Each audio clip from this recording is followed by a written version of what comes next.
Hey, Richard Mellor here again from Facts for Working People, and I just want to say a few things about again about the trade unions and the trade union leadership in particular. You know, one of the favourite slogans of the labour movement is, workers united will never be defeated. You hear it on picket lines time and time again. It's a great slogan, really, except the way they use it. But we hear that. We hear about how with a mighty, mighty union and everything else. And the problem is, it is a good slogan, but one of the biggest obstacles to the workers being united is the trade union leadership themselves. Of course, what I mean by that is their policies. Their policies are divisive. And first off, they don't organise the unorganised. If you take the building trades, their position in relation to the building trades union leadership, their position in relation to the unorganised, you can see it all over the place. Their position is, well, you've got to take cuts. We've got to. The good employer is the union employer. Never mind that we died trying to unionise them, and the bad employer is the non-union employer. And so their position is you got to take these concessions because we got to help the union employer advance and drive his competitor, the non-union employer, out of the market. It's a team concept, basically. That's what it is, and it's a disaster. How can you organise non-union workers by helping, or even help your own members by functioning in that way? And it's the same in the public sector. It's the team concept. We have to compete with the outside. We've lost the minute we take that position. And as an old friend of mine from work was saying the other day, a retired worker, you fight for the highest paid. They only fight for the lowest paid. They raise about the lowest paid, which is a good thing, but they do that because, on the other hand, they're supporting lowering wages at the higher end. We're all coming down gradually to a low wage. So that's the position the building trades have on it. It's a disaster. Of course, the alternative in relation to the unorganised is to organise them, to fight, to unionise them, to fight for jobs, to fight for higher wages and what have you. And that would change also the orientation with regard to the undocumented and immigrants. We don't want to fall into the trap of attacking undocumented workers. In the building trades, there's lots of undocumented workers. The object is to organise them, draw them into the trade unions. It's the same with Walmart. When they drive Walmart out, their whole thing is boycott, don't buy Walmart. No, organise Walmart, okay? Throw everything into organising Walmart. But everything that they do is designed to basically divide workers. You've got competing unions in the building trades. SEIU and AFSCME, my former union, they compete. There's been wars on picket lines for different, to draw in different sectors of the workforce into their union, to organise workers into your union as opposed to the other union. I got involved in some of those. And what makes me think about this also is I was reading, as nauseating as it is, my AFSCME International's magazine. It's called AFSCME Works. And there's a lot of hullabaloo that they've won 6,000 members in Local 1 in California. Now, I know Local 1. It was in Contra Costa County mostly. About 6,000 workers today. Its founder, I think, was Henry Clark. When I met with that union leader, with him, actually, it was with Henry Clark and some of the executive board that I was on. I can't remember my position at the time, maybe an executive board member or maybe first vice president, chief steward, something. We met with Henry Clark in a motel in Berkeley. He was trying to get my local out of AFSCME into Local 1. He was trying to build Local 1. We didn't do that. And I think Henry Clark may have originally come out of AFSCME. So they're boasting about this in the AFSCME newsletter. It's called AFSCME Works, the latest one.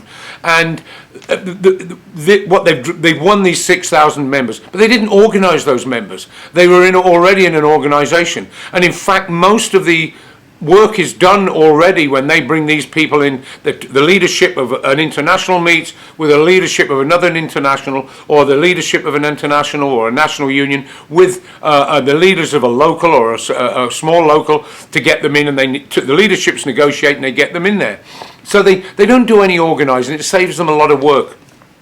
So they're boasting all about that. But I'm reading this stuff, and I mean, it's just disgusting. I always read the letter from the president and also from the secretary treasurer, a male president, female secretary treasurer. They both think the same, though. That's the key.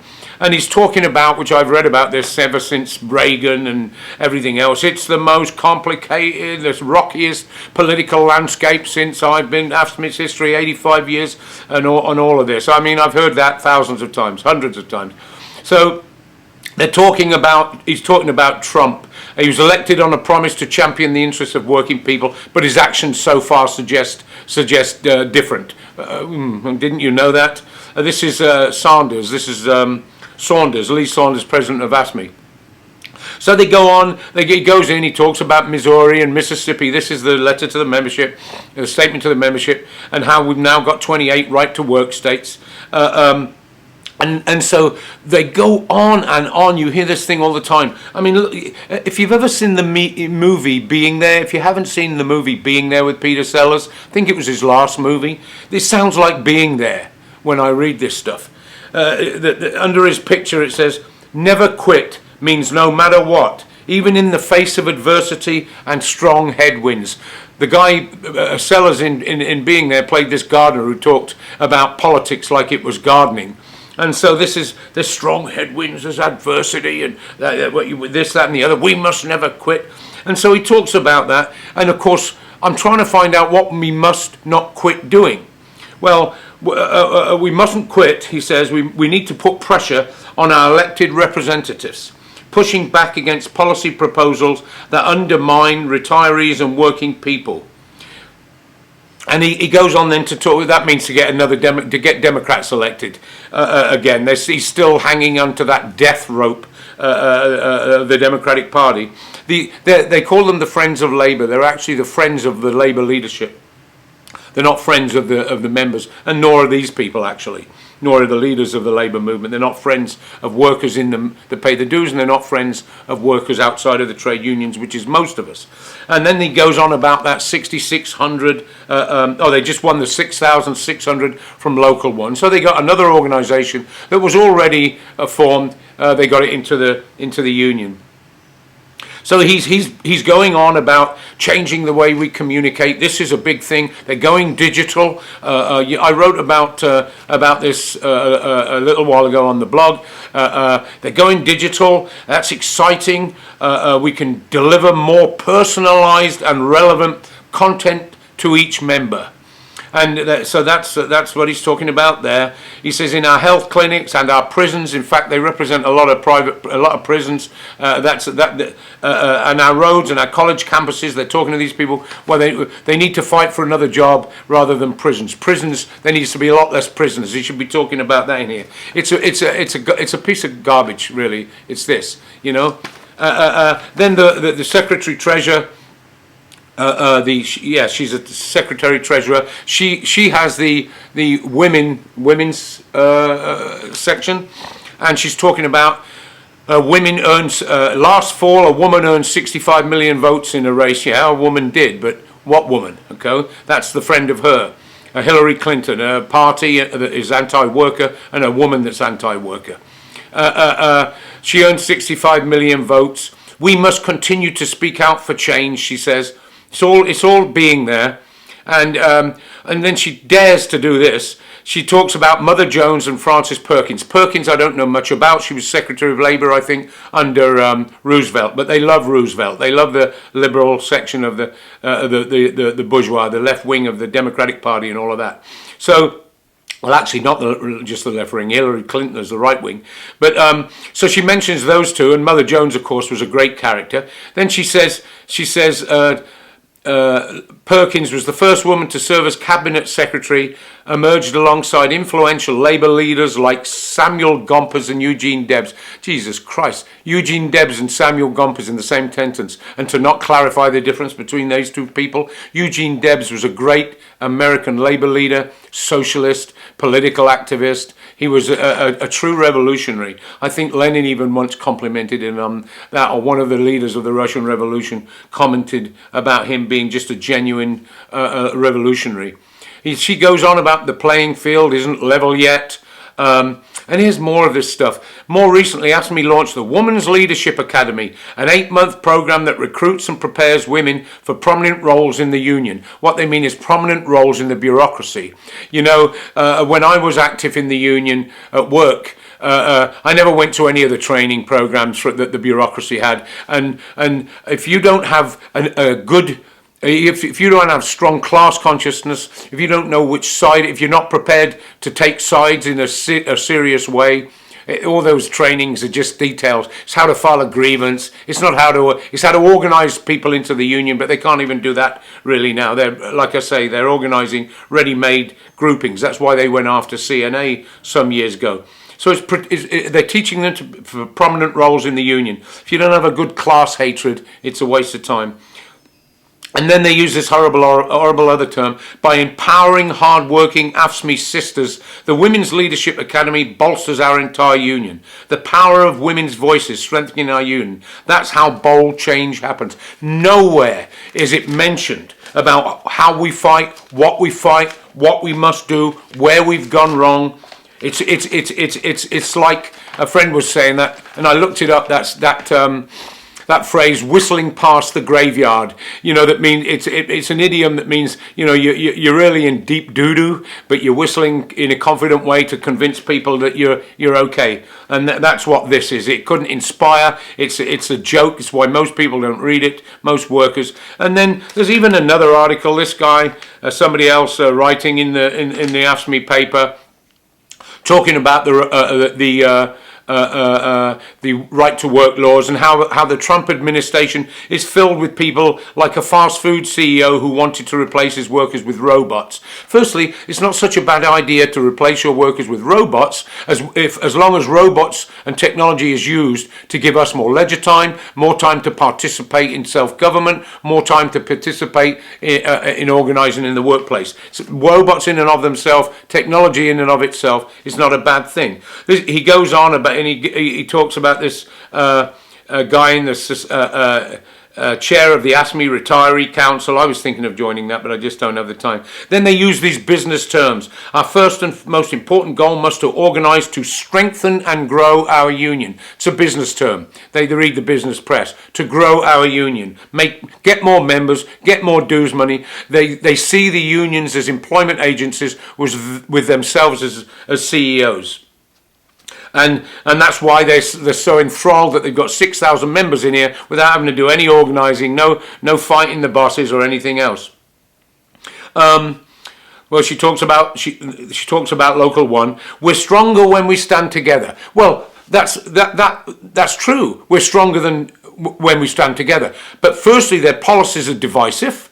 Because AFSCME is one. Firstly, only 7% of the working class in the private sector is organised. About 12% when you include us, the public sector. So there's a huge percentage of people that are outside unions, and they're gonna make even more. They're gonna attack us even more. They've got no platform in here. We're stronger when we stand together. Okay, well your policies are divisive. First off, that's one thing. And then when there's more of us, this is all about getting more dues money. The more we talk to our co-workers about sticking together. It's so childish, isn't it? I join the union, we got to stick together. Not join the union. We need higher wages, more vacation. Come into a union. You'll have rights on the job. You can fight sexual harassment easier. You can fight racism easier if you have an organisation. None of that. We want more money, more time off, and what have you. We need to spend... Trump raised that $7 trillion the other day about the Iraq-Afghanistan. Of course, he raised it for a different reason, but we need to go after that $7 trillion. They never criticise foreign policy. Where were these people at the Women's March? Where were all the union banners? We've written about this on our blog. So the question is, you might say, well, why even bother reading that stuff? Well, part of the reason for reading that stuff is they do head our organisations. They are the helm of our organisations, and we have to remove them from the helm of our organisations because we're on a downward spiral to nowhere. Well, actually, we know where we're going to conditions that existed before the rise of the CIO and the civil rights movement in the 50s and 60s. So it's important to read the stuff to see what they're thinking, just like we read the business press to see what they're thinking, what their strategy are, what their tactics are. We can learn, part and parcel of learning how to fight and struggle against them. But the first thing we have to accept is, because it's not just the unorganized or anything, and I think I've made this point here. They don't even defend their own members. How many strikes? I've been on so many worthless picket lines where I've been picketing brick walls. Scabs have been going in and out. There's just moral appeals to people not to shop and stuff like this. They're not really strikes. They're 24-hour protests, and in many cases, like the example I've given before, the Teamster strike, the ILWU Local 6, which is a warehouse group, it's workers that were working at the waste management plant here, the dump, we would say that the dump, they were sorters, they sort garbage, earning about $12 an hour, and the Teamster officials were there along with the bosses, pushing their members, telling their members to cross these picket lines. What sort of union is that? What sort of trade union leadership is that? So we have to struggle against the leadership of our own organizations, the policies of the leadership of our own organizations. That's why we're on war. It's a war on two fronts, because even in a strike in most cases, they'll leave locals, abandon small locals. So you can't to fight the bosses alone. Even a local like the UFCW that had that hugely successful, it could have been, strike against Safeway in 2003 or 2005, where they shut them down in the South. They sent people up here to just leaflet and tell people not to shop. Safeway is a global corporation. People will remember when KKR took it over, another one of these funky capital management money lending groups, and savaged the workers that had worked there. You can't fight that corporation at one local. You can't. And even a big look at the UAW. They don't fight at all, but even if they did, it would be we need national and international strategies against them. And I believe this. The leadership has responsibility. When I start to hear union and local union folks, stewards or people that have run for the executive board or their officers in a small local, they start to attack the members. The first thing I ask them, in fact, I was talking to one of the guys at my own workplace some time ago, and he was moaning and whining about the members don't come to meetings. I try to get them to meetings. So I said, well, what's the executive board fighting for these days? Do you publish anything? Locals don't publish newsletters. They'll send emails out through the boss's stuff. Some locals even have membership meetings in the employer's property in where they work. So the first question I had to this guy was, well, what's the union fighting for? If you want to tell me the members don't come, I want to know what you're offering and why they should come, because I know why they don't come. Because the bosses on the one hand, but one of the main reasons they don't come is the union's not fighting for anything. Why should I come to a meeting to hear I've got to take concessions? I can talk to the boss about that. And if you read our blog, and I know a lot of you do, you'll see the article I wrote on the Boeing strike, when some liberal former union organizer was starting to blame the members there for their American attitude or whatever it was, for not voting in Boeing. Why should they vote in Boeing? Not voting in Boeing, voting in the UAW. Nope, the machinists.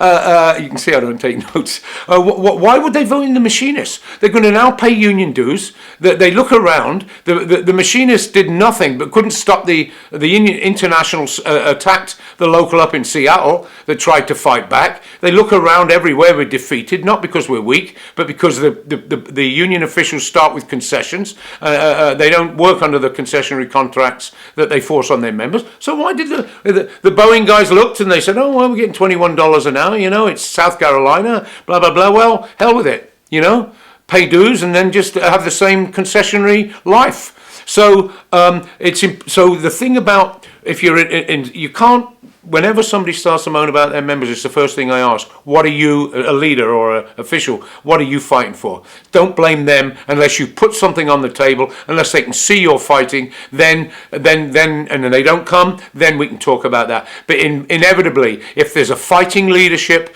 if you've got their back, even if you lose, a worker can see when it's the balance of forces that have caused this defeat, that my local, the group, the union, whatever, fought hard and we lost. We discussed why we lost. The balance of forces was against us, we had to retreat, whatever. That's a different question. They don't fight at all, just the opposite.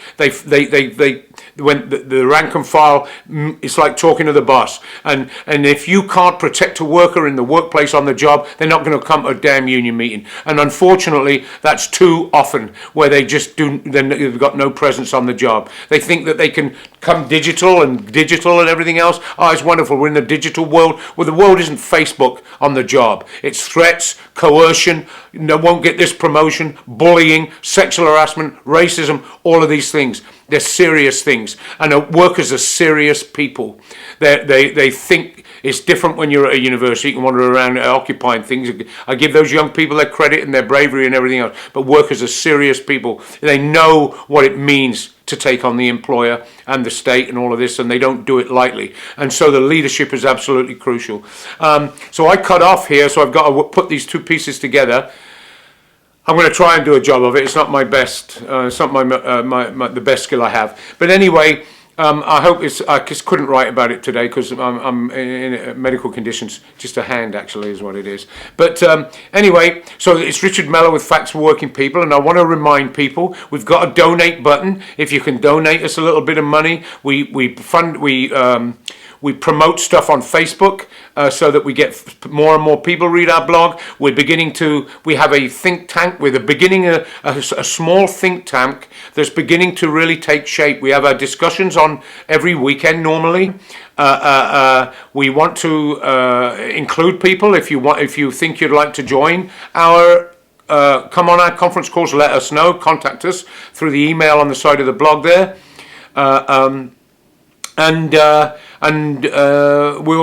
talk with you about that. We're also beginning to get more and more readers in foreign countries. We have a number of readers in foreign countries as it is. But anyway, I just wanted to say I got spurred to do this by reading this nauseating newspaper from my national union. It's an insult to working people, really. So, but the obligation of every activist is to recognise we have to build on the ground, in the local, in the workplace where the bureaucracy has less influence, and of course within our communities, and build fighting oppositions that can openly campaign against the policies of the trade union leadership. It's getting a little darker now. I can see it's starting to rain out there. So, all right. Anyway, Richard Mellor, Facts for Working People. Thanks.